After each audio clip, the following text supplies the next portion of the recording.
If you work in quality control at a candy factory, you know strict safety regulations come with the job. It's why you partner with Grainger. Grainger helps you find the high-quality and compliant products your business needs to inspect, detect, and help correct issues. And the sweetest part is, everyone gets a product that's as safe to eat as it is delicious. Call 1-800-GRAINGER, click Grainger.com, or just stop by. Grainger, for the ones who get it done. O'Reilly! Check engine light on? Take the guesswork out of your check engine light with O'Reilly Veriscan. It's free and provides a report with solutions based on over 650 million vehicle scans verified by ASE-certified master technicians. And if you need help, we can recommend a shop for you. Ask for O'Reilly Veriscan today. O'Reilly Auto Parts. This episode is brought to you by Progressive Insurance. Do you ever think about switching insurance companies to see if you could save some cash? Progressive makes it easy. Just drop in some details about yourself and see if you're eligible to save money when you bundle your home and auto policies.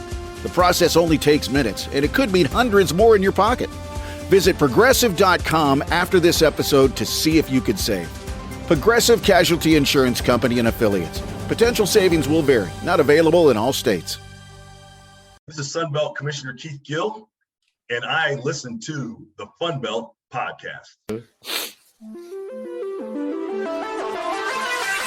is the FunBelt podcast, part of the Believe Network. Hosts to Dusty Thibodeau of Warhawk Report, Jeremy Harper of Howlraiser, and Shane Metlin of the Daily News Record.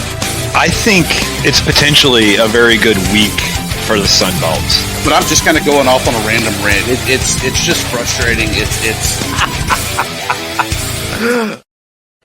So, guys, you heard Shane in the promo. He said, and I quote, "I think potentially it's going to be a good week for the Sun Belt." And never has that statement been more true, more salient, more pregnant with meaning than right now, Tibbs.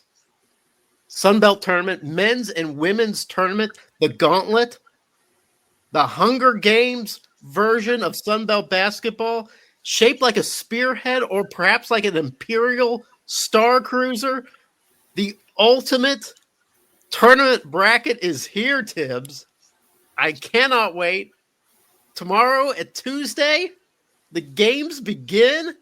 It's Louisiana versus ULM. Wow! In-state rivalry right away.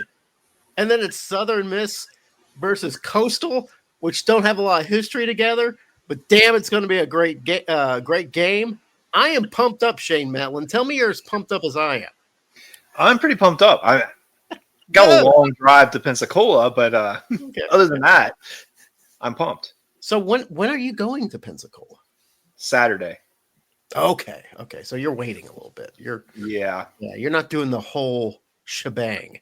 They don't want to pay for a whole lot of nights in a hotel for me if Jamie's not playing. So just bring a tent. Yeah, or yurt. Yeah, you could yurt out there on the beach. I think that would be pretty nice. Yeah, that would be really good. Anyway, but yeah. All right, guys, I have a nickname for the first 4 games, or the first 2 games, I guess. I call it the Diggstown Division. You guys ever watch Diggstown? No, what is that? You've never seen Diggstown? I haven't. It's a hole in my resume. All right. Well, Diggstown was a movie that I think they filmed it in the 90s. It stars like James Wood. You know him. He's a little crazy now. And Louis Gossett Jr. And the premise is that Louis Gossett Jr. has to fight 10 guys in one day in a town called Diggstown. And he has to beat them all. And that's what for the first 4 guys in this tournament, that's what this tournament's like. It's like fighting 10 guys in one day. Only it's 7 games in 7 days to be the champion. This is the Diggstown Division, and it's glorious.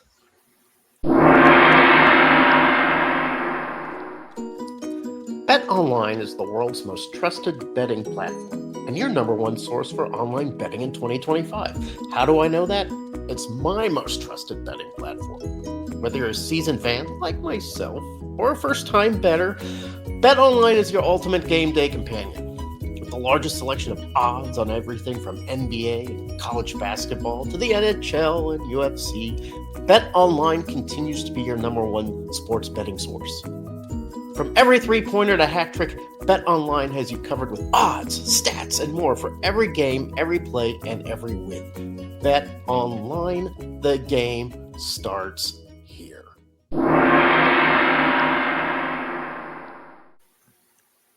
I'm just wanting to say, because of our DMs blowing up and mentions on the X, Marshall is game 2 for the women at 2 p.m. on Central Time, ESPN. Okay. So I hope that Marshall is all about Marshall and Marshall. Yeah, you know what? That's a good way for us to, for word search, to get us up higher in the Google search. When somebody goes looking for Marshall, they'll find us. Yeah, but I think for the men, we'll talk about Marshall fairly soon.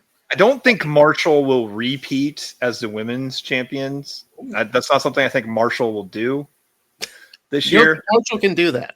But the Marshall men, I think, could have a fairly decent showing for, where Marshall is in the seeding and, what we've seen from the Thundering Herd. I think Marshall could possibly win a game or two. Definitely. And they're on the opposite side. They're on the opposite side of ULM. Oh, I forgot. We're not allowed to talk about ULM because they're no longer in the Sun Belt, apparently, nor is Arkansas State.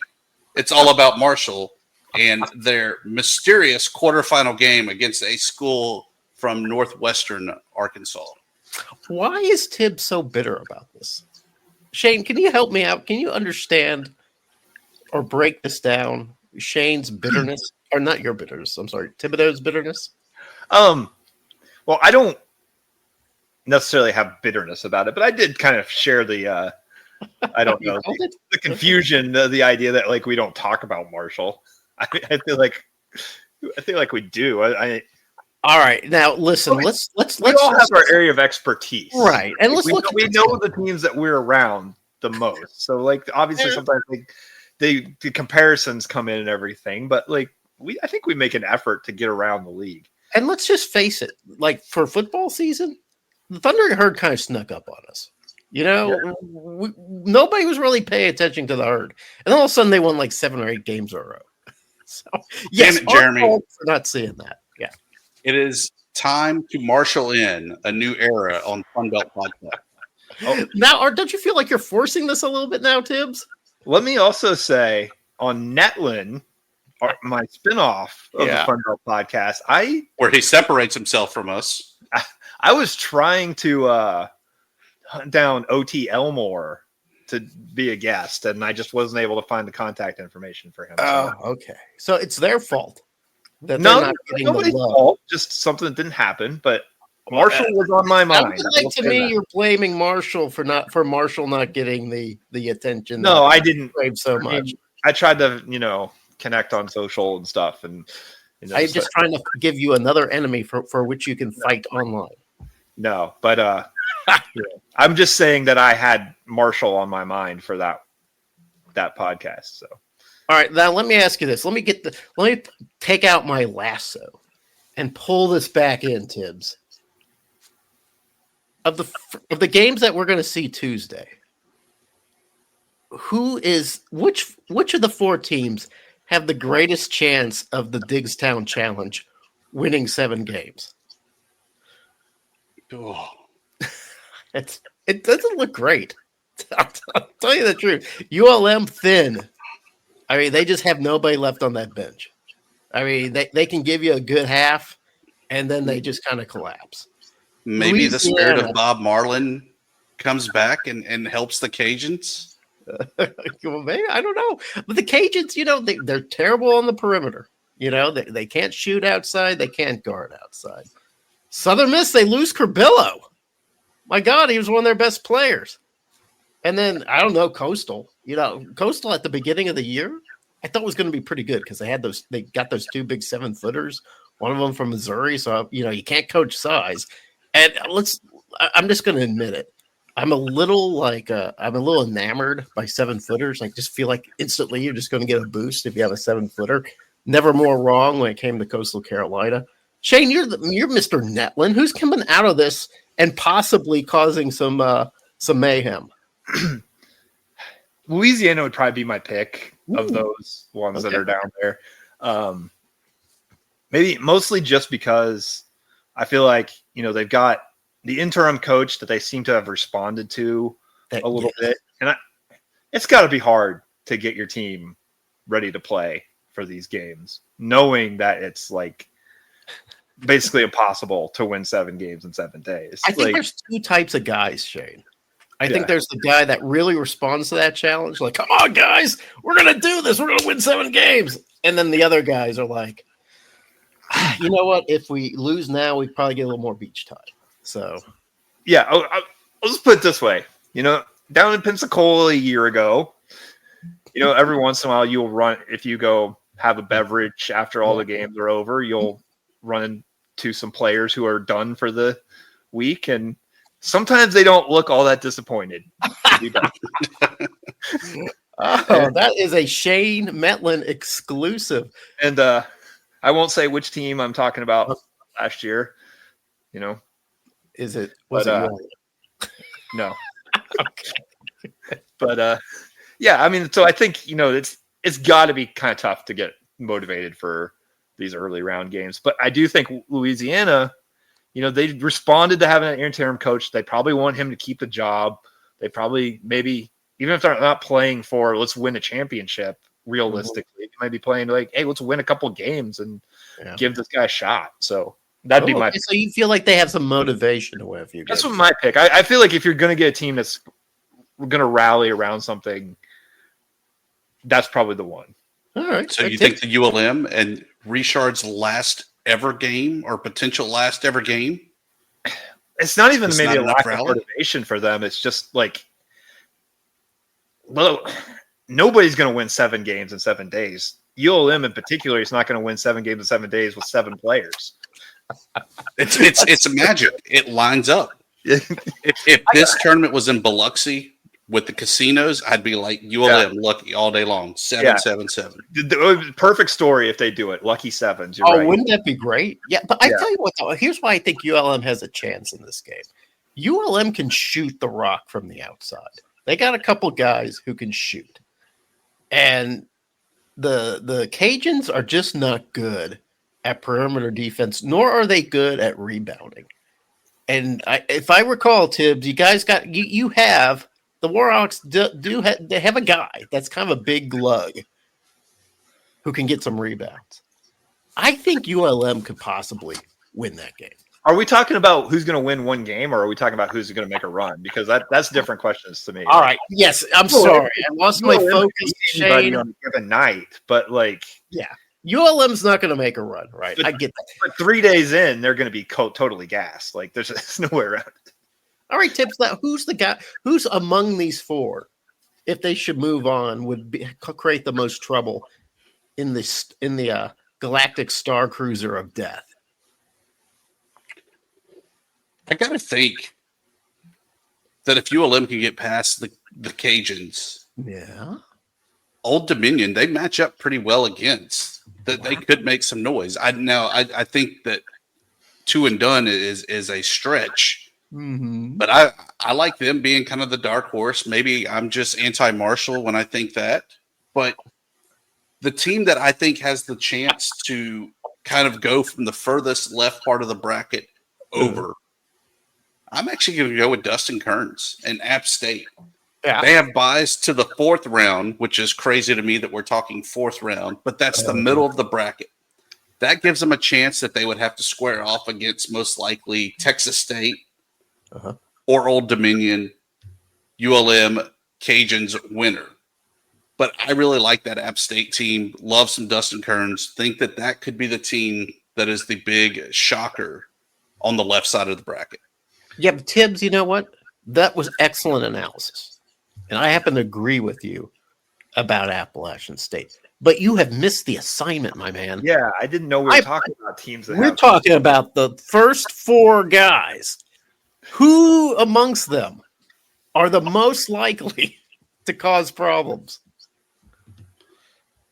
I don't want to pick any of them.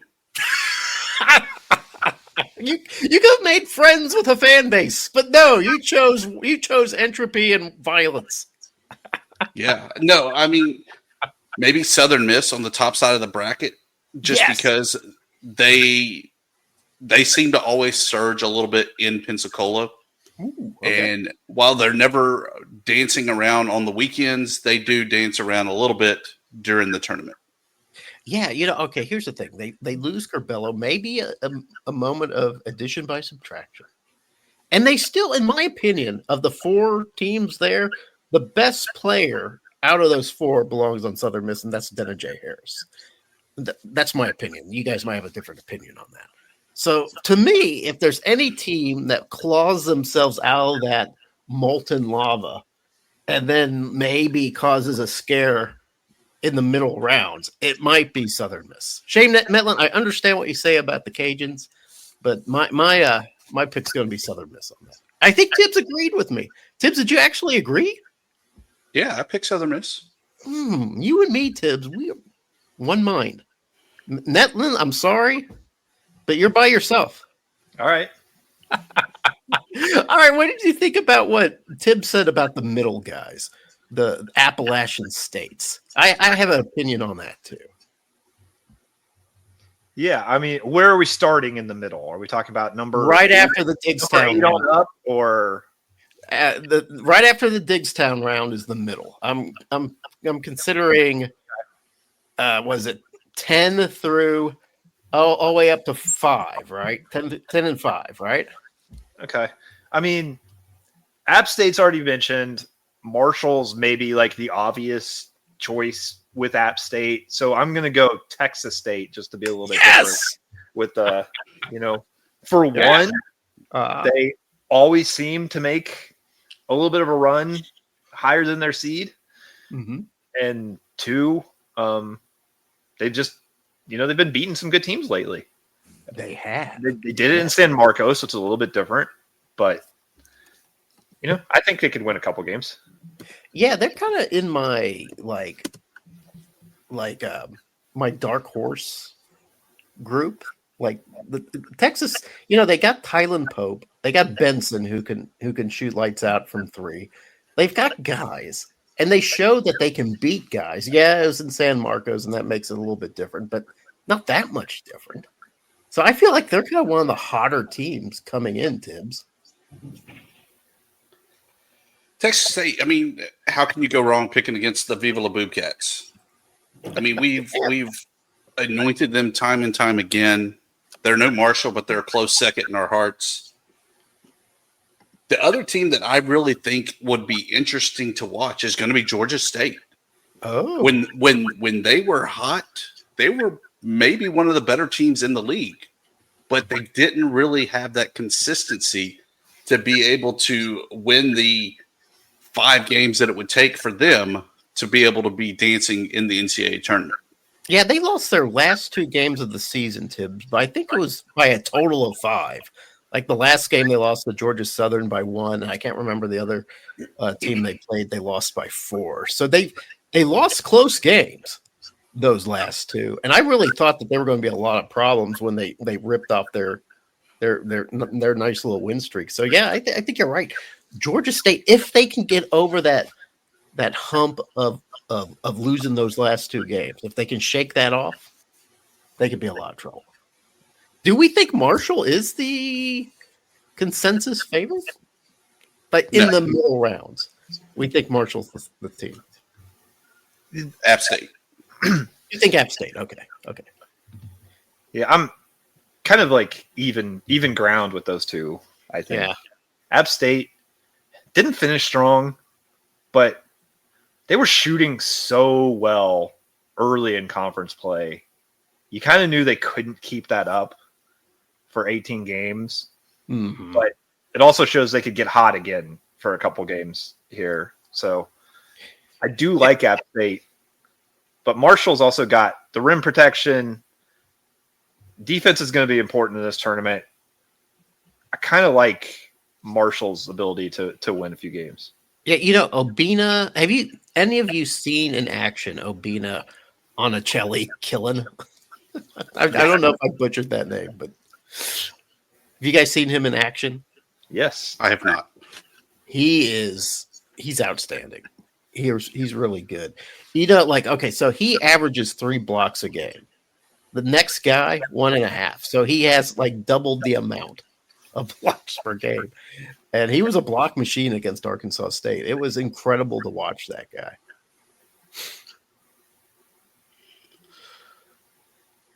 Who do you think overall is lifting the really big hardware from Commissioner Keith Gill on the following week? And we'll actually in next episode be able to pick, once we're kind of down to that final 4, who we think is going to be able to win. But right now, before the tournament really tips off, who's lifting the trophy? Shane? I'd say Arkansas State's the favorite, even as the 4 seed. They have the best non-conference wins. I think when they're locked in, they're the best team in the conference. And I don't know we saw them locked in the last couple weeks of the regular season, but I think they're also, maybe they were just waiting to get to Pensacola to really show what they could do. They lost the championship game last year. They've got that motivational factor.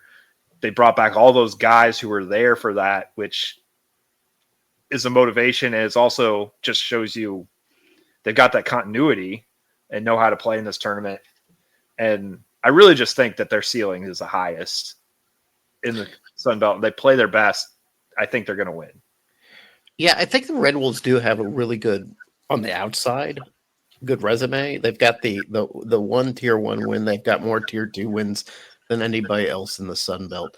However, the top 4 and then with Marshall in there too, those are all teams that have beaten Arkansas State in the regular season, which is enough to give anybody some pause.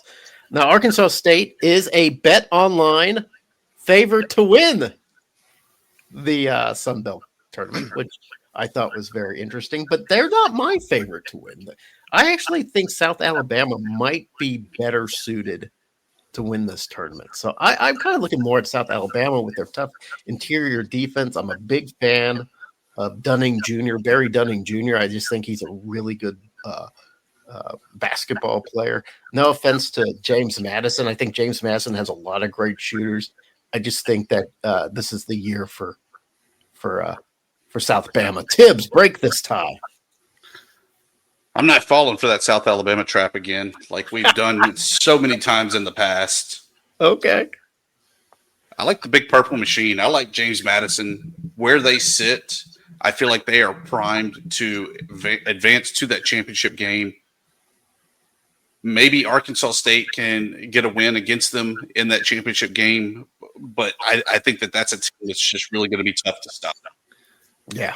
Jeremy's got a good point about JMU in that they only have to win 2 games, and they could get really hot from 3 for 2 games. And that could carry them past some teams that maybe are a little bit better, honestly, than them. But if they're hitting 12 threes, it's kind of an equalizer. I also say X factor when it comes to South Alabama, thinking about their run a couple of years ago when they went to the championship game, is that them kind of being the de facto home team. Yes. You saw that 2 years ago when they made a surprise run, that it was kind of like there's a few more fans here every day for South Alabama. To the time they got to the championship game, it was a pretty good crowd. Yeah, we shouldn't forget that. This year, they can plan on it. They don't have to be there till Saturday or Sunday.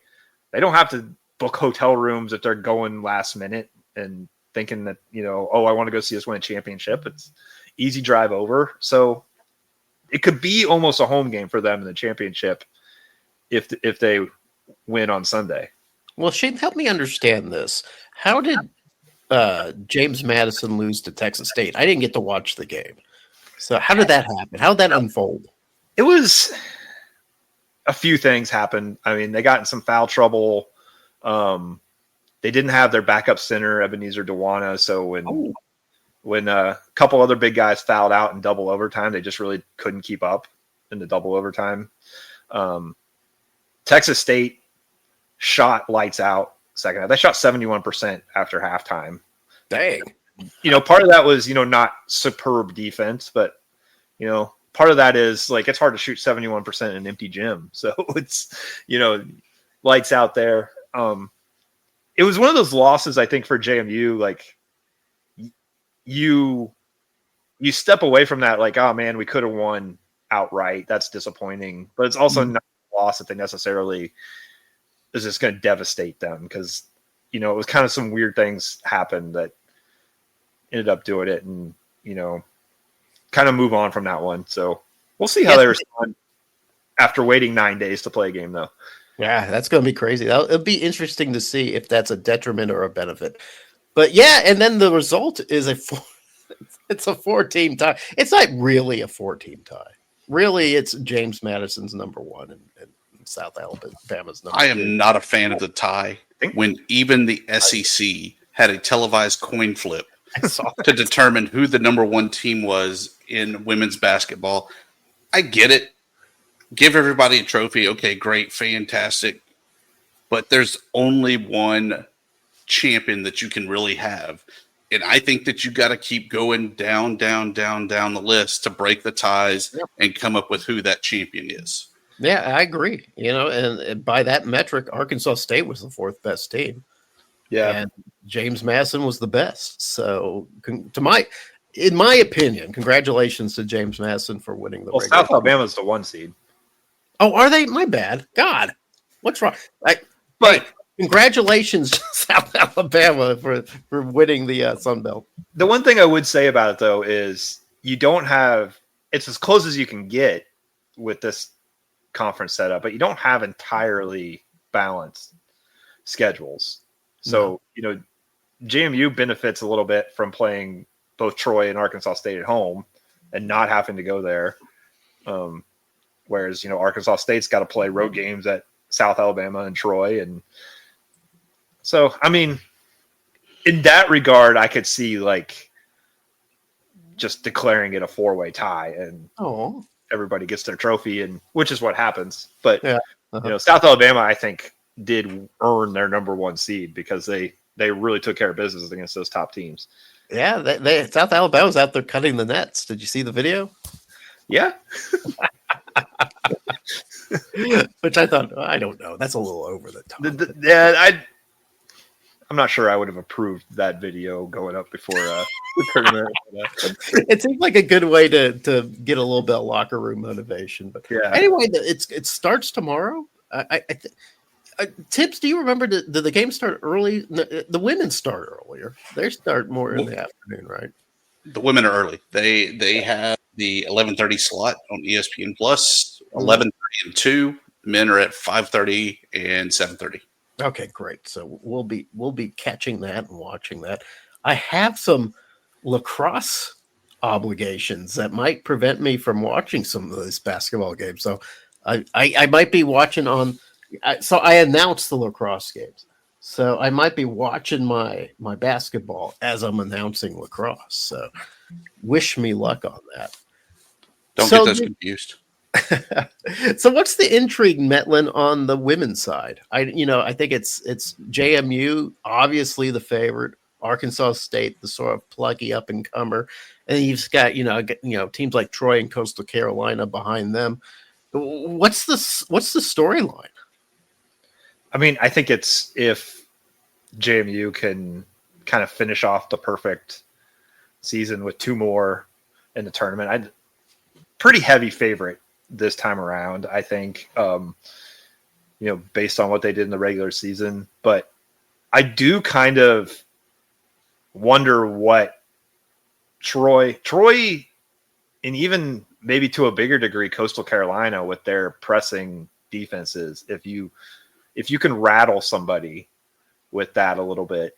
Although Jamie's done a much better job handling press this year than they did last year against Marshall and teams like that. But, if you got the Coastal Chaos coming out and, maybe you force 5 or 6 turnovers in the first few minutes, maybe you rattle a team like JMU with the pressure on And so that's kind of the storyline I'm looking at. Not that Arkansas State, Troy, even Louisiana, some of these teams aren't capable, but it's that press that Coastal really likes to play that kind of makes me think is the possible X factor. Ooh, we'll be taking a look at that. Wait, Tibbs, we talked a little bit about the Cajun women before, how they have that potential. We witnessed them absolutely destroy Troy. That just seemed to come out of blue. Are the Cajuns a team to look out for in this women's tournament? Yeah, we talked about on the men's side, the middle of the bracket. I think that they're one of the more dangerous teams in the middle. The other team I like is on the top side of the bracket, Old Dominion. I feel like that they've just really been able to play complete games time and time again. That's why they got the 5 seed. They would be able to face that Coastal Carolina team as Metland so graciously talked about, and then James Madison in the final. I think the one team, though, that if we want to start talking about upsets and teams on the far left side that could make some noise. This is a PSA, or public sock announcement. Experts have declared Bombas socks as the best way to warm up chilly feet. These pairs are super cushy, soft, and designed for maximum coziness. Plus, for every pair purchased, another pair will be donated, so someone in need of essential clothing can stay warm this winter. Go to bombas.com/listen and use code LISTEN for 20% off your first purchase. That's BOMBAS.com/listen and use code LISTEN at checkout. This episode is brought to you by Progressive Insurance. Fiscally responsible, financial geniuses, monetary magicians. These are things people say about drivers who switch their car insurance to Progressive and save hundreds. Because Progressive offers discounts for paying in full, owning a home, and more. Plus, you can count on their great customer service to help you when you need it, so your dollar goes a long way. Visit Progressive.com to see if you could save on car insurance. Progressive Casualty Insurance Company and Affiliates. Potential savings will vary. Not available in all states or situations. If your job at a healthcare facility includes disinfecting against viruses, you know prevention is the best medicine. And maintaining healthy spaces starts with a healthy cleaning routine. Grainger's world-class supply chain helps ensure you have the quality products you need when you need them. From disinfectants and cleaning supplies to personal protective equipment, so you can help deliver a clean bill of health. Call 1-800-GRAINGER, click Grainger.com, or just stop by. Grainger, for the ones who get it done. For the ones who get it done, the most important part is the one you need now. And the best partner is the one who can deliver. That's why millions of maintenance and repair pros trust Grainger, because we have professional-grade supplies for every industry, even hard-to-find products. And we have same-day pickup and next-day delivery on most orders. But most importantly, we have an unwavering commitment to help keep you up and running. Call, click Grainger.com, or just stop by. Grainger, for the ones who get it done. Boys, I like Southern Miss. Oh, okay. You know, they have playing for the coach that's retiring, McNillis, Brooks Donald Williamson, former ULM head coach, really auditioning for a head coaching job back in the Sun Belt there. I think she's going to throw the kitchen sink at Georgia Southern and set up that second round game against ULM again. All right, one last thing before we kind of move on to some of the Sun Belt honors. I want to throw back to the men's tournament real quick. You got $5 and you open up your betonline.com account. Which team has the most chance of making you rich? Warhawks got the best chance of making you rich. Well, yeah, the odds speaking could make you rich. Yeah. I put a little money on. I think I put $5 on. What was it? Texas State. I might have done that for. So I don't know. How rich are we trying to get? Because I didn't bet on Arkansas State mainly because the payout's not there. Yeah, that's not worth it. You can get a little bit of a return on South Alabama, even though that's not a huge upset. I think Marshall was one that looked a little intriguing. I can't remember what it was, but they were one that looked a little intriguing as like a team that could actually win it that also paid out a little bit. Yeah, let's see if I can find those odds real quick. Let's see. All right. I know I posted it with you guys just to kind of brag a little bit. So Arkansas State, they got the plus 175. I don't even know what these things mean. Monroe obviously has Old Dominion. Monroe, Old Dominion, and Coastal Carolina and Louisiana all have the same. Southern Miss all have the same odds. But yeah, for some reason, Marshall, the Thundering Herd, a little worse odds than Appalachian State. So yeah, those could be good bets. All right, guys, you know what? The Sun Belt announced their postseason first, second, and third teams and their big individual awards. I'm just going to go through the individual awards real quick, and I like to get you guys' reaction to them. So the Player of the Year, Tayton Connerway out of Troy. Defensive Player of the Year, Obina and Ocelli Killen, I think, out of Marshall with all his blocks. Newcomer of the Year, Mark Freeman from James Madison. He was also no. The Freshman of the Year is Bryce Lindsey, and the Sixth Man of the Year is Bryce Lindsey. And then the Joe Gottfried Coach of the Year, Richie Riley of South Alabama. Tibbs, did they get these selections right? Definitely Coach of the Year. I think that Richie Riley has done a great job of finally living up to the hype there of the Jags. I think he has to do it in the postseason, though, to really kind of complete the hype. Okay. As far as Player of the Year, it's hard to argue with the guy from Troy. I really like, and he was second team, though, Tylen Pope. Having watched him in person several times, I thought he was a complete player and a guy that really was probably one of the better players in the league this year. Yeah. We talked a little off camera on that. I really liked Barry Dunning Jr. as the Player of the Year. He just frightens me when he's out there. He plays bigger than his 6'6" frame. He can shoot the outside shot. He can penetrate the paint and get you the layup. I like him a lot. What about you, Metlin? Did you think they got these selections right? I think they did. I think Player of the Year is probably the one that was going to generate the most debate. Yeah. And I really, probably for the last few weeks of the season, I was thinking it was down to Miles Tate or Tayton Connerway, and I was leaning more towards Miles Tate really until he and App kind of struggled the last couple of games, and Connerway just continued to play at the level he had been all year. If you talk to the combination of offense, defense, distributing the ball to the teammates, I mean, the guy's numbers, whether you're talking simple stats like scoring, assists, steals, are incredible. But then when you kind of even like dive into like the more advanced stats, like how efficient you are on both sides of the ball, and the box score plus minus, Connerway comes out on top by a fairly decent margin. Like just, his team's out, or Troy outscored opponents more when he was on the floor than anybody else in the league. And, I think it's a good choice. Like he was probably my choice by the end of the regular season. I think what's something that you'd said, in our own private feeds was, without Connerway, Troy isn't very good. Would you is that a true assessment? Do you believe that's true? I think so. I mean, and that's not necessarily a knock on. No, everybody has that. They have some good players, but they're a team that has a go-to guy, and it's him. Yeah. And Miles Rigsby even maybe wasn't as much of a go-to guy this year as he was expected to be in the preseason. And when Connerway wasn't on the floor, they just had a tough time getting good looks at the basket. I mean, he's just a real difference maker.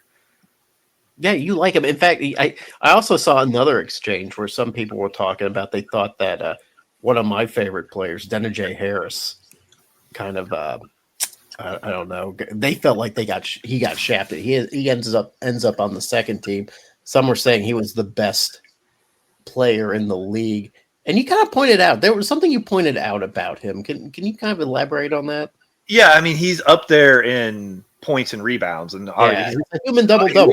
Leads the conference in rebounds, and it's impressive. And I think, Tibbs mentioned Tylen Pope too. There's 7 guys in the league. There's the 5 that made it, and those 2 that, any of those guys being first team is kind of hard to argue against. I think there was a clear top 7, but Harris, for as good as he was in some of those statistical categories, if you do look at stuff like the efficiency numbers, especially on defense, he wasn't even in the top 50 in the league in some offensive rating and adjusted defense and things like that. And I do know the coaches vote on this. The media doesn't vote on it.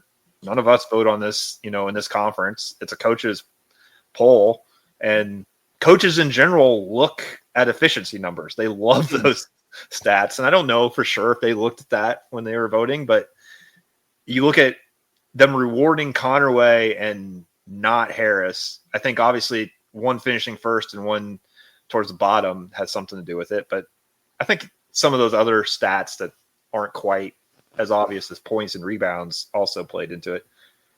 So, Thibodeau, I have a little bit of trivia for you. You ready? Sure. $1. There are 3 significant players in the Sun Belt who are named Miles, and all of them spell their names with a Y, Myles. Miles Rigsby out of Troy, Miles Tate out of Appalachian State, and Miles Corey out of South Alabama. It's a golden age for Mileses, who are, by the way, once they enter into Canada, they're known as kilometer, but that's a different story. Anyway, so Tibbs. I think we have to mark it explicit on that. You know what? I've been telling that miles kilometer joke for a very long time, and I never get any laughter out of it. And I think it's the funniest joke. When you say a guy named Miles is known as kilometer in Canada because of the metric system, right? Get it? Jesus. Shane, on the women's side, Shauna Reagan comes in, 18-0, flawless mark. Was there anybody that you would have considered other than him for Coach of the Year on the women's side? I think Destiny Rogers, probably up until the last week of the season, they lost a couple games, was maybe right there. If it had been 18-0 versus 17-1, and Arkansas State being a pretty big surprise, I could see it going the other way. But once there got to be as much separation at the top of the standings as there was, I think you got to reward the undefeated guy, and also almost getting to be like a lifetime achievement award for O'Regan. He's won 80% of his conference games in 9 years, and this is his first Coach of the Year award. So it's kind of like finally for him.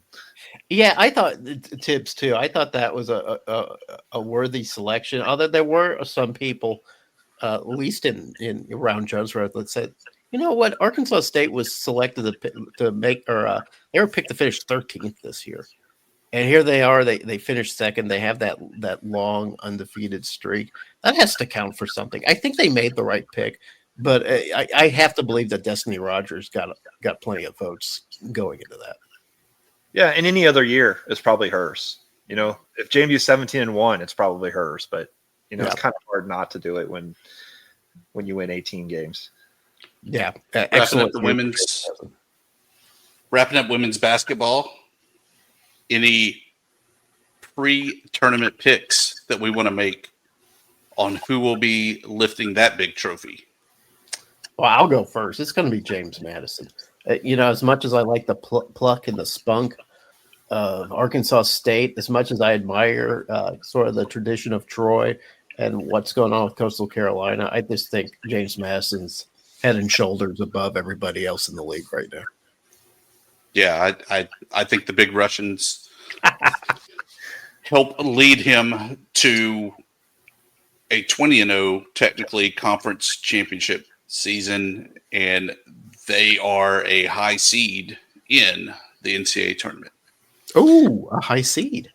Yeah, I think it's definitely JMU's to lose, and they've just been so focused the last several weeks too. Like I don't see them come to tournament and not being pretty locked in. Yeah, you were talking about them getting rattled by Coastal Carolina's press. I'm like, that just doesn't seem like James. I think you're just trying to come up with a storyline there, but I just don't see James. They got rattled in the tournament last year. Okay. That kind of like is where it comes from. But they go out and get 3 guards that can handle the ball in the transfer portal, and it's made a big difference. So I really don't see it happening unless it's just a case of like them being the team that has all the pressure on them once they get to the championship game. So Tibbs, the Sun Belt had their first, second, and third teams. And I don't know if I want to go through all the members of the first, second, and third teams, but do you, Tibbs, have a Sun Belt first team? No, I was good with the way actually that the women's side actually shook out. I thought that those were pretty much right on par. Your big Russian, obviously a first team Sun Belter, player of the year, first team, Jacayla Johnson of ULM. I forget her name off the top of my head, and I've already changed off the screen for the Marshall women's basketball player that was also first team. I thought they were spot on.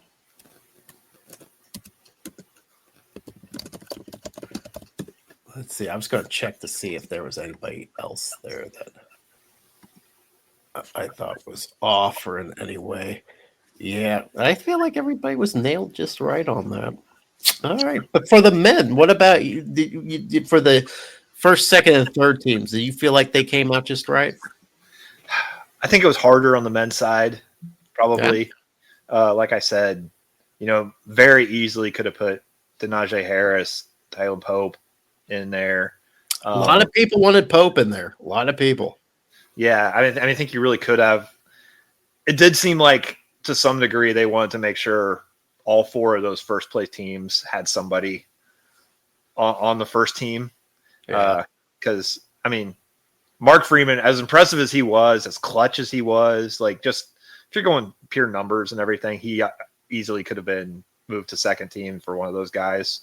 But I don't think there's any, huge complaints because somebody who easily could have been on first team was going to end up on the second team. Yeah, I put together my own Hal Razor Sunbelt first team. And I think there's 3 guards on the Sunbelts version, like the official version. I think I only have 1 guard. Unless Barry Dunning Jr. is a guard. I can't remember. But my first team is Denaje Harris, C.J. Huntley, Terrence Ford, who I think has been greatly underrated this year, Isaiah Nelson, who I think is a tremendous big man, and Barry Dunning Jr. That's my Sun Belt first team. I don't know. I think you got to have Miles Tate on the first team. Miles Tate. You know what? You've been in love with Miles Tate for too long. He's good. He's good. Tibbs, do you agree with that? No, I'm done with basketball. I'm on the far left of the bracket, so I'm done with basketball. So we're shifting gears to baseball. We can move on. Are we moving to baseball? You know what? I'd rather not even talk about baseball. Let's move on to I don't know what else. Oh God, shit! Let's go back to baseball. The best team in Sunbelt baseball right now is Jeremy. Is it Troy? Shane? Is it South or Southern Miss? It is not Southern Miss. It is Troy. 11. You're 11. Pay much attention. You're 11-1, 19th ranked Troy Trojans. In fact, I think I saw a Baseball America poll. Maybe I saw 3 Sunbelt teams in there. The Chants, Southern Miss and Troy. And Troy, yeah. So, all right, looking good. On the softball side, the hottest team right now, ULM, sitting at 12 straight wins. No kidding. Wow. Beating the likes of Memphis out of the AAC. Okay. Of course, competing against a lot of Southland teams as well. But, at the end of the day, you still got to be able to put the ball in play. Hey, Your man, 10 you're girls playing got to good play. athletes. Yeah. Coastal Carolina sitting at 16-4 overall. They are the top team right now in the FunBelt standings, even though we have not started conference play yet. Now, are there any top 25 teams in the Sun Belt right now? No, there's nobody ranked for softball right now. Right. Because just like Shane's not paying attention to baseball, I'm not paying attention as much to softball simply because I don't have a dog in that horse race. So, yeah, that's a might be a mix there. Yeah. I am excited about what's going on overall, comprehensively in Sunbelt baseball. Though, like last year, it felt like we were just leaving a lot of high-profile wins off the table. Right, just like we're spending a lot of time getting beat by teams that maybe we should have beat. This year, it seems different. It seems like there's a lot of good wins going around for everybody, except for maybe Arkansas State and James Madison. But although I don't know, maybe James Madison's tearing up too. But it seems like the Sun Belt this year has gotten off to a really good start. Definitely some big wins. The big win, though, of the past week, we now know the specific order that Sunbelt Conference football will be in for the individual teams, leading to the infamous release videos. Did you get to check any of them out? No. I saw some of them. I was a little confused. I didn't even know there was such thing as a release video. Are there release videos? Would you like a breakdown of my observations? Yes, of these release videos, as long as it's scholarly. No Marshall video, by the way. Oh man! All right. The Cajuns, of course, had a construction-themed video with the mascots posted in various construction signs around the stadium. Okay. The one thing I noticed, of course, ULM's mascot was shown on a cross of a little beam there, almost like it was a sacrificial lamb. Is there some Christ-like imagery? Maybe it's a... Am I reading too much into that? I don't know. That sounds kind of... I don't know. It seems like something that would be a common sight, though, in the state of Louisiana. You know, if my stereotypical idea of Louisiana fits with what I've just heard, then yeah, that doesn't seem unusual at all. The Viva La Boob cats were loose in San Marcos with scenes from around the town. Of note, they did have some crawfish for advertising their Louisiana Lafayette game. They dusted the crawfish, though. And you hate that. That's apparently a big no-no. Yeah. Arkansas State, the weirdest symbol, they were just shown as a tree. Is that because Jonesboro's in the sticks? A tree? What would that mean? Huh. I'll be puzzling over that all year. Southern Miss with the traditional, we have a new head coach showcase with a mixture of game clips where they have previously played and beaten some of those schools. Okay. App State, to me, was the winner of the videos where they went to a local elementary school to have the kids draw the logos of the teams they were playing. Where James Madison was actually written upside down in the video. And Marshall looked more like a green McDonald's just in time for the Shamrock Shakes. Perfect. The kids nailed it. I did. South Alabama.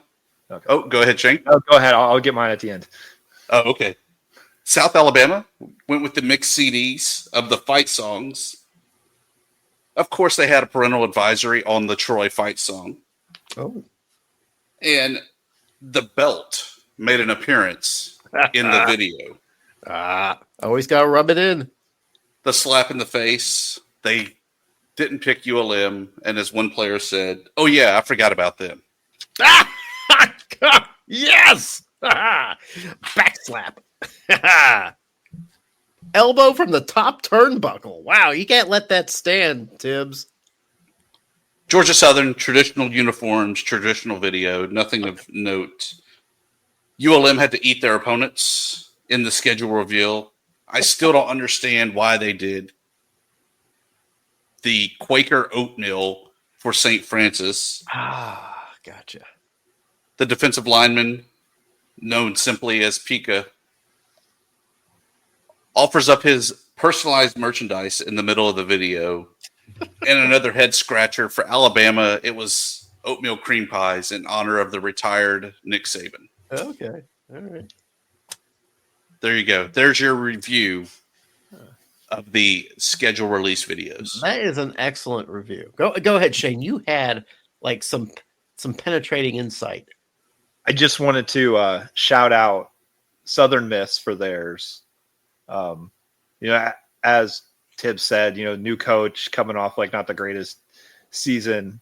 Maybe they didn't have a lot of highlights or great ideas with, all new players, everything. But they did work in a subtle little thing when they did the App State game with the showing of Welcome to the Rock at their stadium. I thought that was well done to slip that in, like with the dueling rocks. They're both the Rock, right? Yeah, for App State visiting Hattiesburg, I thought they did a good job with that. So good job. Well, that was my observation. I will say that Arkansas State did something cute where they had the players go to local businesses making deliveries of the schedule poster, which was nice. One of the guys who delivered the poster, he had a video, was handing the poster to the proud business owner. He announced today that he was transferring. So, yeah. So I don't know. It seems like if you're going to have a video of a guy, with a schedule poster handing them out, you wouldn't pick the guy that you think might be transferring. But or if you're the guy who thinks he might be transferring, maybe you say, I'm not feeling very good today. Like, you would think that, that you'd be like, yeah, coach, I don't know. Maybe get one of the freshmen to do it. Yeah, you might go in that direction. But yeah. Other news from around the Sun Belt. What else do we have? I got nothing. I felt like we just talked and talked. Yeah. Yeah. It's a sizable episode.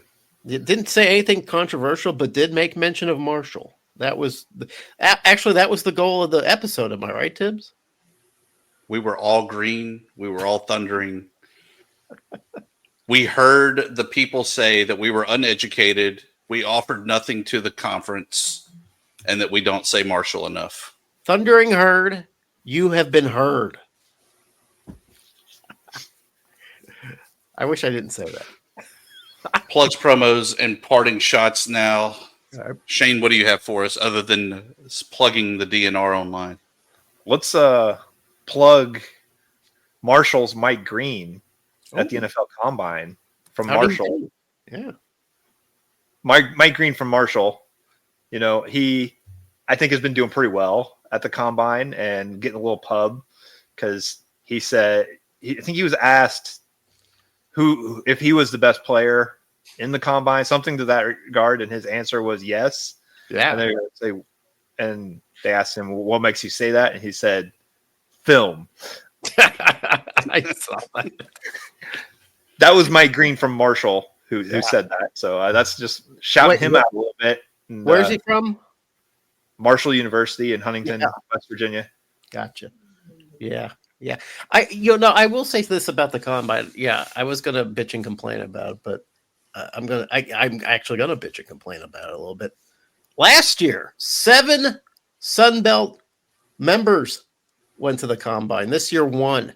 Overall, the group of 5 is down 16% when it comes to the NFL Combine.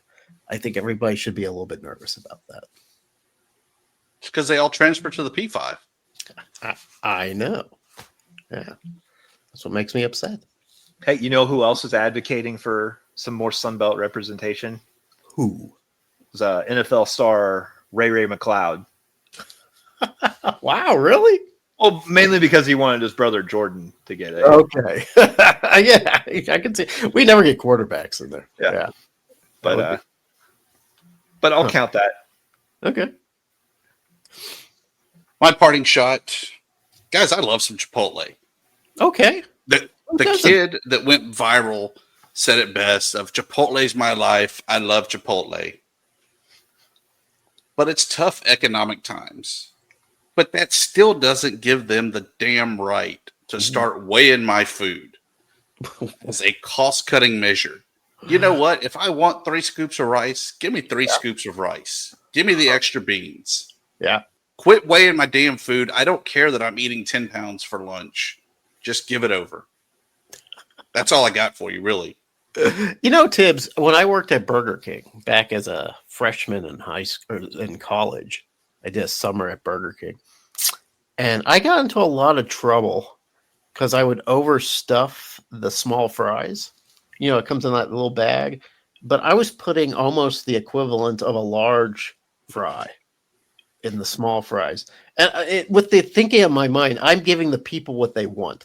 But management was like, listen, pal, you're giving away too many fries. You know, they're paying for the small fries. They need to get a small order of fries. So maybe that's what that is, Tibbs. Maybe, you know, they see employees out there and they're just heaping your burrito with rice and meat in there. And they're like, we're losing money off of this. This isn't a Tibbs problem. This is the employee's problem. Maybe that's what that is. So you're saying we can't have it our way, Jeremy? No. Do I get a parting shot? Oh, if we have to. I thought your bitching about something was your parting shot. No, I was just supporting Shane's parting shot. Oh, yeah. Okay. It's a new venture that you have marshaled in being. I was supporting you with my Burger King story. I was just going to say I've been watching Reacher some more. I know that every week I give you an update on Reacher, and it's getting dumber and dumber. You know, he's undercover, guys, and like it's deep cover. You know, he's supposed to be this bad guy, but he's also supposed to be working with law enforcement. And let me tell you something: he keeps killing people. I mean, he's killed like 5 or 6 guys.